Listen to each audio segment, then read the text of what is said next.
Hello. So today we're going to be doing a comprehension from this book here. We're going to turn to page 6 and it's all about Aesop's Fables. So I'm sure a few of you already know what an Aesop fable is. Okay, we've had them in assembly quite a few times. So Aesop's Fables are a collection of short stories said to have been told by Aesop, a slave in ancient Greece.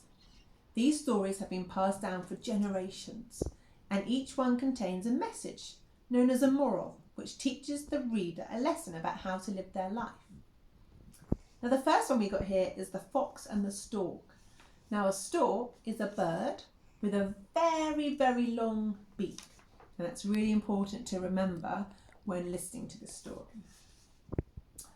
The fox one day thought of a plan to amuse himself at the expense of the stork, at whose odd appearance he was always laughing.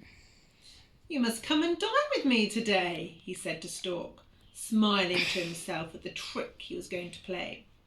The stork gladly accepted the invitation and arrived in good time and with a very good appetite. For dinner, the fox served soup, but it was set out in a very shallow dish, and all the stork could do was to wet the very tip of his bill. Not a drop of soup could he get, but the fox lapped it up easily, and to increase the disappointment of the stork, made a great show of enjoyment. The hungry stork was much displeased at the trick, but he was a calm, even-tempered fellow, and saw no good in flying into a rage. Instead, not long afterwards, he invited the fox to dine with him in turn. The fox arrived promptly at the time that had been set, and the stork served a fish dinner that had a very appetizing smell. But it was served in a tall jar with a very narrow neck. The stork could easily get at the food with his long bill, but all the fox could do was lick the outside of the jar and sniff at the delicious odour.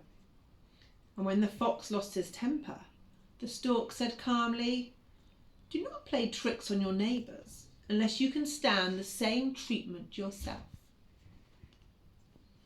The next fable is again about a fox, a sly fox, and this is called The Fox and the Crow. So the crow is another bird, a big black bird that I think a lot of you should have seen in your gardens.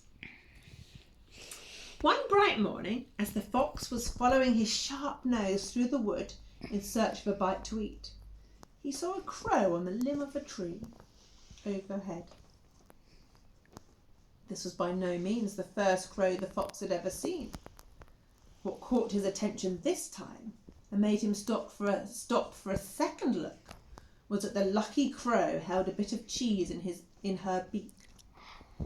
"No need to search any farther," thought sly Master Fox. "Here is a dainty bite for my breakfast." Up he trotted to the foot of the tree in which the crow was sitting, and looking up admiringly, he cried, "Good morning, beautiful creature." The crow, her head cocked to one side, watched the fox suspiciously, but she kept her beak tightly closed on the cheese and did not return his greeting. "What a charming creature she is," said the fox. "How her feathers shine! What a beautiful form! What splendid wings! Such a wonderful bird should have a very lovely voice, since everything else about her is so perfect. Could she sing just one song, I know she should hail Queen of Birds." Listening to these flattering words, the crow forgot all her suspicion and also her breakfast. She wanted very much to be called Queen of the Birds. So she opened her beak wide to utter her loudest call, and fell down with cheese, and down fell the cheese straight into the fox's open mouth. "Thank you," cried Master Fox sweetly as he walked off.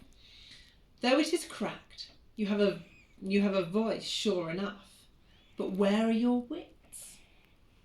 Now what I want you to do is read this through again to yourself and then answer the questions as detailed as you can. Pay special attention to the marks. When it says 2 marks, you need to include 2 points. Well done, and I look forward to seeing your photos up on Shobi. Have fun!